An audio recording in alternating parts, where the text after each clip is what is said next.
Chapter चल रहा है हम लोगों का रेशियो एंड प्रोपोर्शन। रेशियो समझ चुके हैं क्या होता है, उस पर एक्सरसाइज भी हो चुकी है। बात करते हैं प्रोपोर्शन की कि प्रोपोर्शन क्या होता है। पहले तो ये जो कुछ लिखा है इसको थोड़ा इग्नोर मारो, जो दिखाना चाहता हूँ वो देखो। अब हम बात करेंगे दो क्लासेस की, है ना। एक क्लास है, क्लास का नाम आप कुछ भी रख सकते हैं, क्लास 6 और क्लास 7। तो यहाँ बात करेंगे क्लास 6 की और इधर बात करेंगे क्लास 7 की। एक स्कूल है जहाँ पे हम दो क्लासेस में गए और वहाँ पे कुछ ऑब्जर्वेशन किया, कुछ डेटा कलेक्ट किया।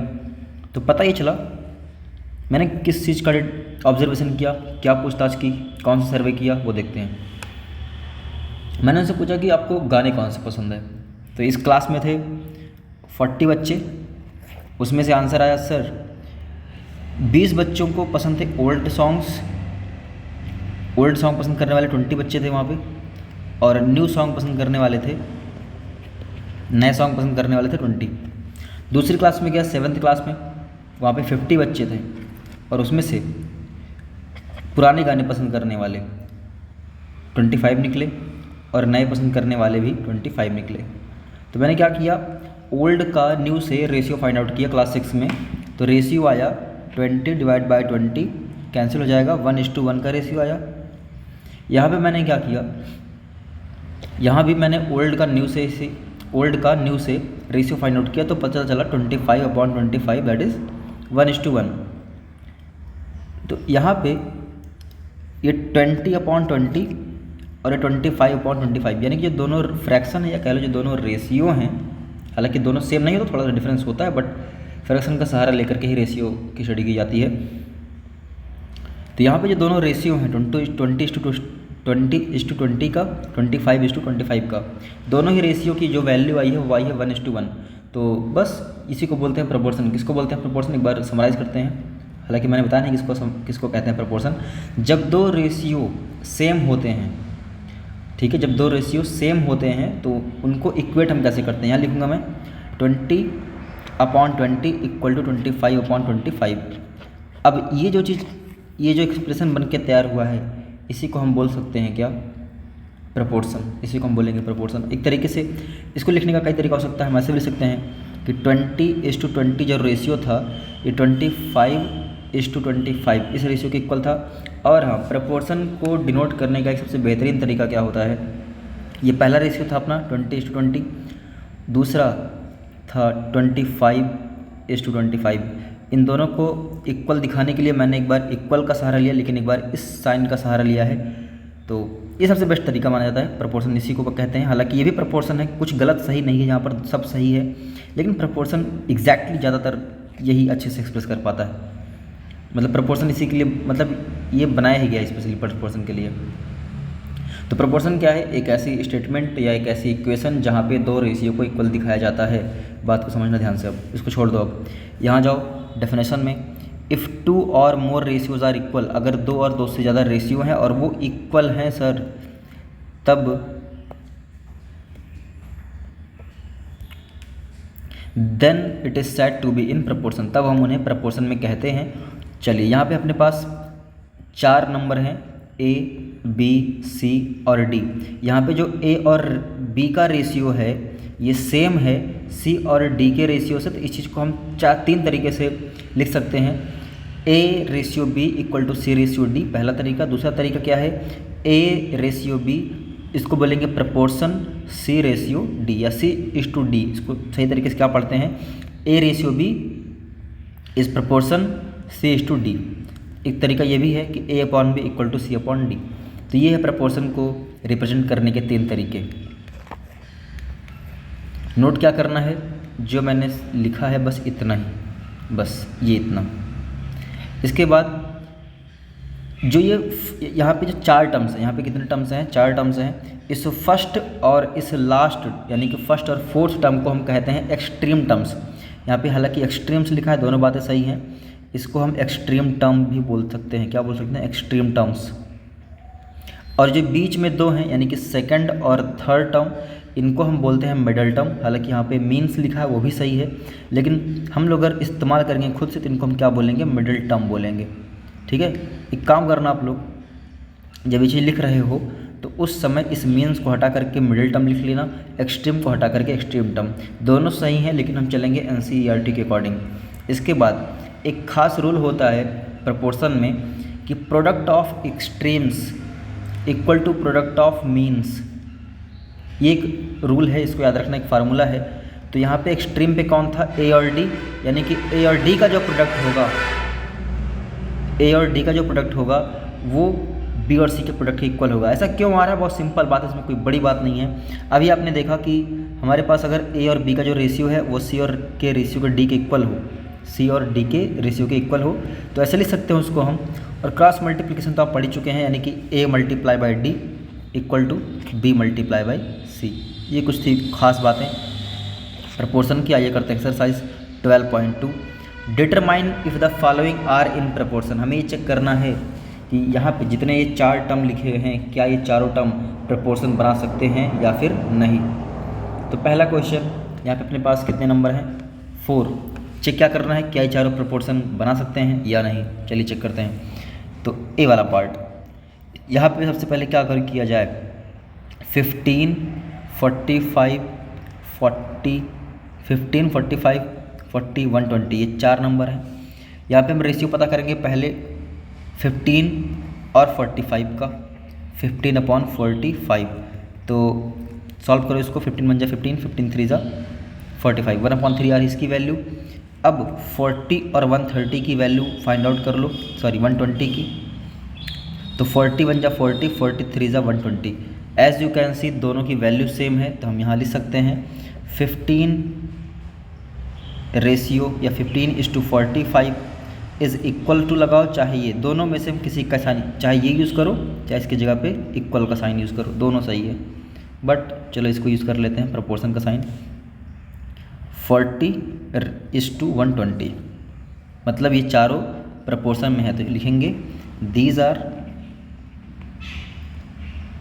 सो दीज आर इन प्रोपोर्शन, ये सभी प्रोपोर्शन में हैं। इसका बी वाला पार्ट 33, 121, 996। देखा जाए तो सब में काम वही है, बस मैं 2 क्वेश्चन करता हूँ, एक कर दिया एक और। 33, 121, 9 और एक था 96।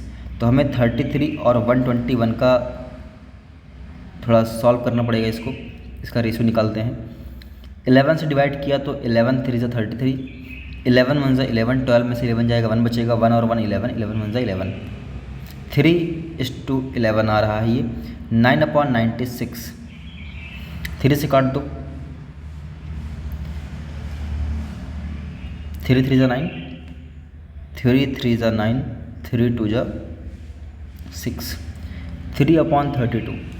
तो ये सेम तो नहीं आ रहा है, तो यहाँ पे क्या लिखेंगे 33/121, या कह लो कि ratio 121 is not equal to 9:96। So these are not in proportion, so these are not in proportion, ये प्रपोर्शन में नहीं है। बाकी आपका होमवर्क है खुद से करना। क्वेश्चन नंबर 2, राइट टी और फॉल्स, ट्रू फॉल्स बताना है। कुल मिला के यहाँ पे हमें ये बताया गया कि चारों प्रपोर्शन में है, बस चेक करना है क्या ये सही है, क्या चारों वाकई में प्रपोर्शन में है। अगर प्रपोर्शन में हुए तो ट्रू, अदरवाइज फॉल्स। कैसे चेक करेंगे कि ये सही लिखा है, तो 16:24 प्रपोर्शन 20:30, इसको चेक करना है क्या है प्रपोर्शन में है। तो अभी फार्मूला पढ़ चुके हैं हम, product of extreme terms equal to product of middle terms. तो वो पहले पता कर लेते हैं प्रोडक्ट ऑफ एक्सट्रीम टर्म्स।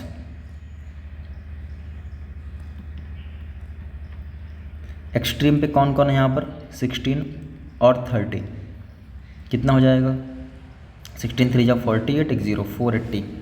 अब पता कर लेते हैं product of middle terms.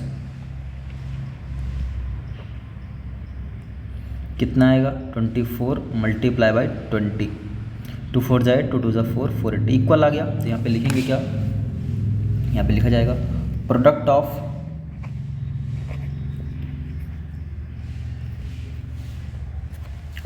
Of extreme terms equal to product of middle terms equal है। सो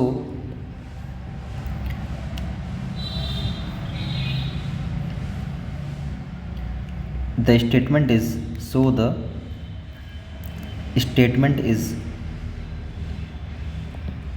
true।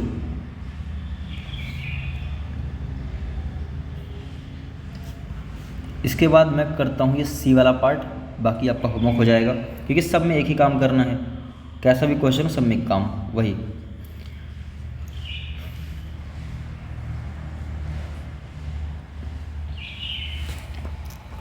तो यहाँ पे है क्वेश्चन 12:18, प्रोपोर्शन का साइन है 28:12, प्रोडक्ट ऑफ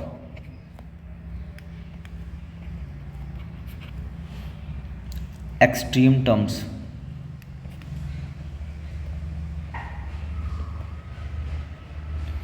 एक्सट्रीम पे है 12 और 12 12 is 144। Product of middle terms लिख लेना पूरा, product of middle terms 18 multiply by 28,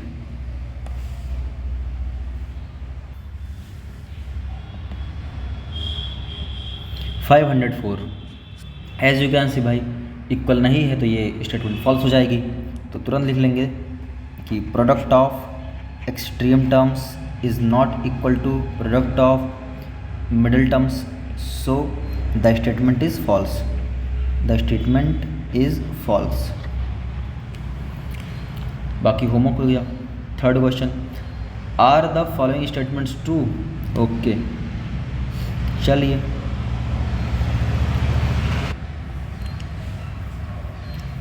पहला क्वेश्चन, यहाँ पे 40% का रेशियो दिखाया गया है 200% से, और ये बोला जा रहा है कि जो रेशियो आएगा ये इक्वल होगा 15 रुपये और 75 पैसे के रेशियो के इक्वल। तो चेक कर लेते हैं, पहले हम रेशियो पता कर लेंगे 40% और 200% का।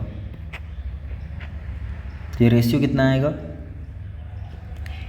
परसेंट हटा दो, सिर्फ 40 और 200 का निकालते हैं, तो 0 0 कैंसिल, 5 4 1 4, 4 5 20, 1:5।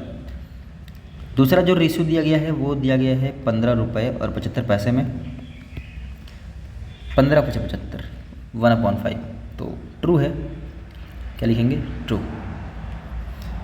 तो 40/200 ये इक्वल आ गया 15/75 के, सो the statement is true.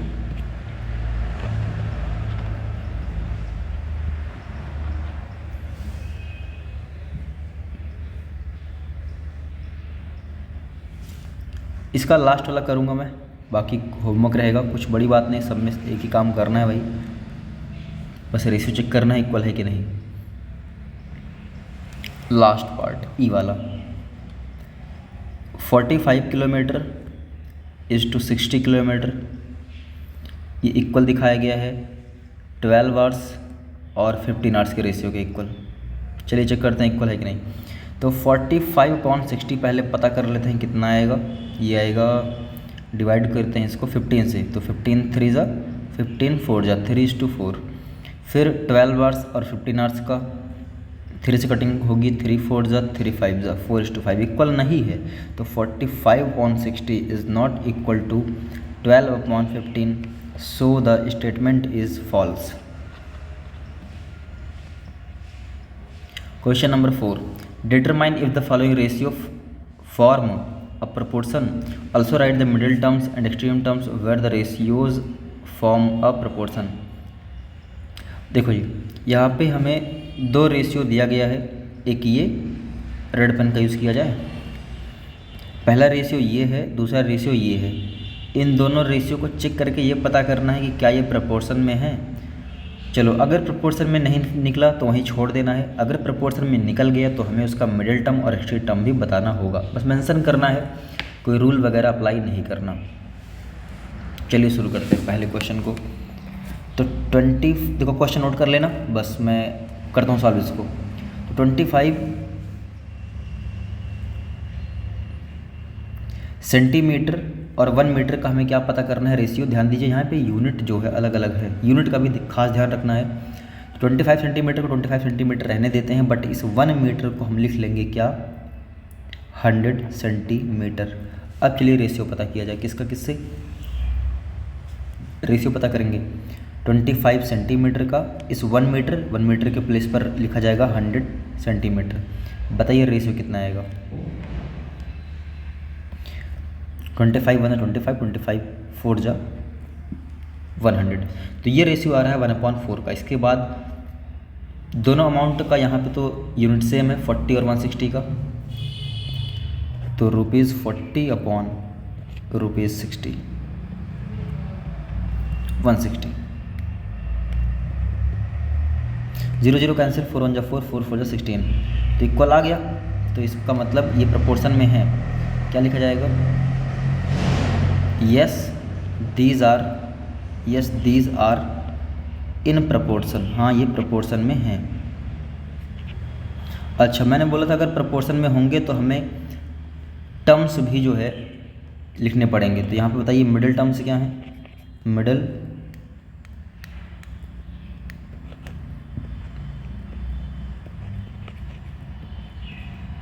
Terms, middle terms है यहाँ पर। मिडिल टर्म्स आर 1 मीटर, बीच में कौन था, एक 1 मीटर था, और ये 40 रुपये, 1 metre and ₹40। Extreme terms are, लिख लेना पूरा, एक्सट्रीम टर्म्स आर, एक्सट्रीम पे कौन था, आगे था 25 सेंटीमीटर, एंड उधर क्या था, ₹160। बस इस तरीके से करना है क्वेश्चन को। तो मैं छोड़ रहा हूँ, बहुत सिंपल क्वेश्चन है, सारा मैं ही करूँगा, तो आप लोग क्या करोगे, प्रैक्टिस थोड़ी करो। बी वाले में भी यही करना है हमें, पहले इनका रेशियो पता करना है, यहाँ पे यूनिट सेम है, फिर यहाँ भी यूनिट सेम है, इनका रेशियो पता कर लेना। अगर प्रोपोर्शन आया तो एक्सट्रीम और मिडिल टर्म बताना पड़ेगा, नहीं आया तो वही छोड़ देना है। बस वही काम हर जगह करना है। और बाकी मुझे ऐसा दिख रहा है कि बी और सी में यूनिट सेम है, बस आपको डी में प्रॉब्लम आएगी। यहाँ पे 200 मिलीलीटर है और यहाँ पे 2.5 लीटर है, तो इस लीटर को मल्टीप्लाई कर लेना 1000 से, ताकि ये बदल सके मिलीलीटर में। उसके बाद बाकी सब सेम है।